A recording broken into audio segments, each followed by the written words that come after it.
Un bâtiment anonyme à Nancy. À l'intérieur, aucun guichet d'accueil. Ce site de Pôle emploi abrite une mission particulière. Dans le cadre du contrôle de la recherche d'emploi, donc j'avais quelques petites questions à vous poser. Autour de la table, 4 contrôleuses de Pôle emploi. Des volontaires formés spécialement pour détecter les chômeurs qui ne cherchent pas activement un travail. Notre responsable met une base de données en fait. Et donc on clique ici pour obtenir le dossier d'un demandeur d'emploi. Donc s'affiche ici son numéro d'identifiant, son nom, son prénom. Comment sont choisis les chômeurs contrôlés ?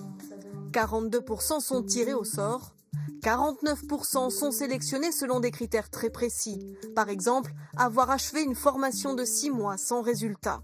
Les 9% restants sont signalés par leurs conseillers. Comment se déroule ensuite le contrôle ?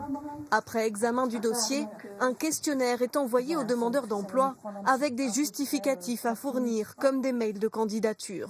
Si le dossier reste suspect, le contrôleur prend son téléphone. Vous lancez régulièrement les entreprises ou en tout cas les boîtes d'intérim avec lesquelles vous avez déjà travaillé. Donc j'attends quand même les justificatifs.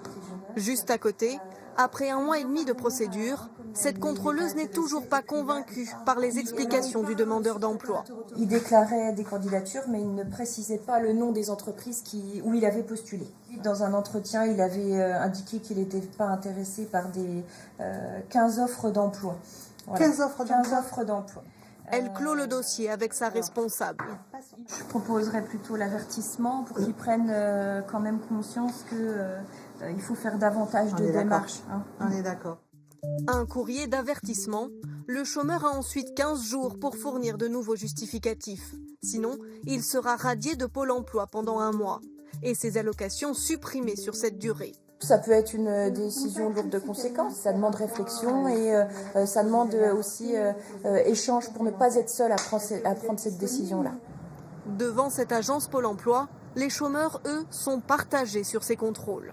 On est là pour chercher un boulot, donc c'est normal qu'on nous demande, qu'on a un suivi en fait. Les contrôles en soi-même, par rapport à la recherche d'emploi, c'est bien. S'il y a plus de monde qui travaille, c'est sûr, c'est mieux. Bon, après, les sanctions, je trouve que c'est un peu sévère.